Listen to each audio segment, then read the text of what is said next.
China strongly opposes NATO's portrayal of it as a major challenge to the alliance's interests and security, criticizing its stated ambitions and coercive policies and rejecting concerns raised during the NATO summit.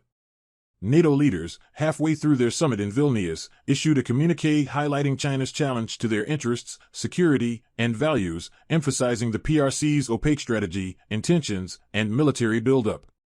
The communique expressed concerns over China's malicious hybrid and cyber operations, confrontational rhetoric, and disinformation, which target NATO allies and harm alliance security.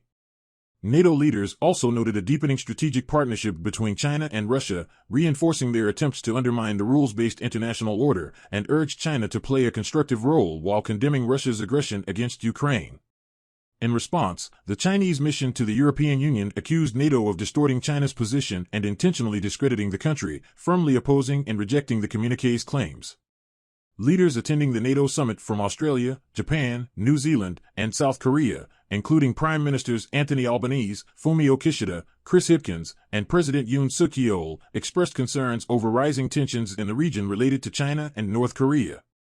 These four countries, supportive of Ukraine through sanctions and military assistance, were invited to last year's NATO summit in Madrid and have consistently shown their alignment with NATO. The Chinese mission expressed opposition to NATO's eastward movement into the Asia-Pacific region and issued a warning that any actions threatening China's legitimate rights and interests would face a resolute response. China's state media, including the Global Times tabloid, condemned NATO's outreach to democracies in the region, accusing the alliance of being a tool of Washington and the source of war wherever it operates.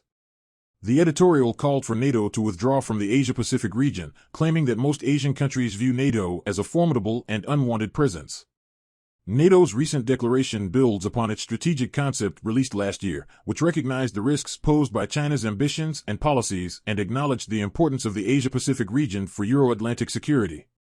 The NATO summit discussions reflect a growing focus on China's role in global security and its impact on international alliances.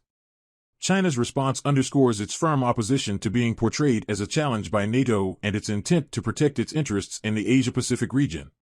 Tensions between China and NATO member countries, particularly regarding issues in the region such as Taiwan, Hong Kong, and North Korea, have intensified in recent years. I would appreciate it if you would subscribe.